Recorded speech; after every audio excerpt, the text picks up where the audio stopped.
আসসালামু আলাইকুম। আজকে আপনাদেরকে দেখাবো কিভাবে কারেন্টের বোর্ড ফিটিং করতে হয়।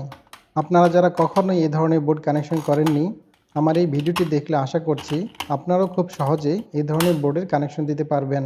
এই ধরনের সুইচ বোর্ডে যদি কোনো সমস্যা দেখা দেয়, হতে পারে একটি ফ্যানের রেগুলেটর নষ্ট হয়েছে অথবা একটি সকেট বা সুইচ নষ্ট হয়েছে। ভিডিওটি দেখলে যে কোনো নষ্ট সুইচ, সকেট অথবা ফ্যানের রেগুলেটর নিজেই পরিবর্তন করতে পারবেন।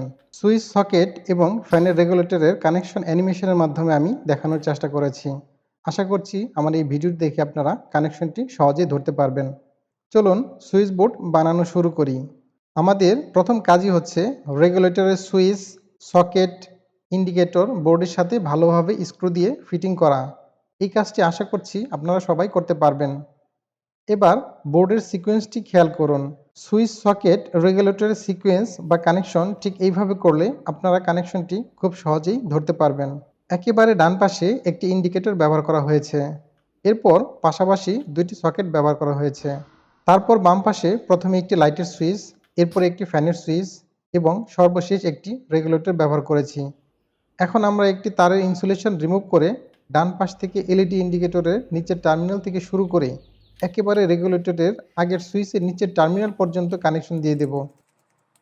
সুইচ সকেটের টার্মিনাল পয়েন্টের স্ক্রুগুলো লুজ করে নিচ্ছি। এবার তার দিয়ে প্রতিটি সুইচ সকেটের টার্মিনালের ঠিক নিচের প্রান্ত দিয়ে কানেকশন করে দিচ্ছি। এই সুইচ বোর্ডে আমি কোনো ফিউজ ব্যবহার করিনি, কারণ এখন প্রায় সকল বাসাবাড়িতেই মেইন সুইচের পাশাপাশি একটি সার্কিট ব্রেকার লাগানো থাকে, আর ফিউজ খুলে বোর্ডে কাজ করাও নিরাপদ নয়। কানেকশন করার পর টার্মিনাল পয়েন্টের স্ক্রুগুলো আবার ভালো করে টাইট দিতে হবে। দেখুন, এই দুটি তার এসেছে মেইন সুইচ বা সার্কিট ব্রেকার থেকে, একটি লাল তার ও একটি কালো তার। এই দুটি তারের পজিটিভ প্রান্ত বা লাল তারটিকে ফেজ কানেকশন বলে।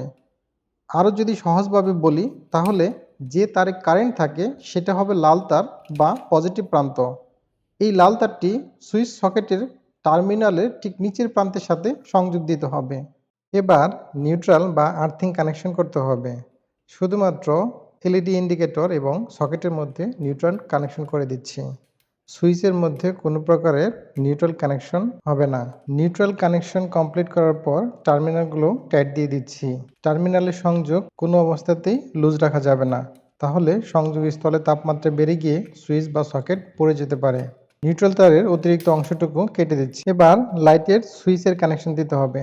লাইট থেকে যে দুটি তার আসবে, এর মধ্যে লাল তারের সংযোগটি এই সুইচের অপর প্রান্তে লাগিয়ে দিচ্ছি। এখন কানেকশন দিতে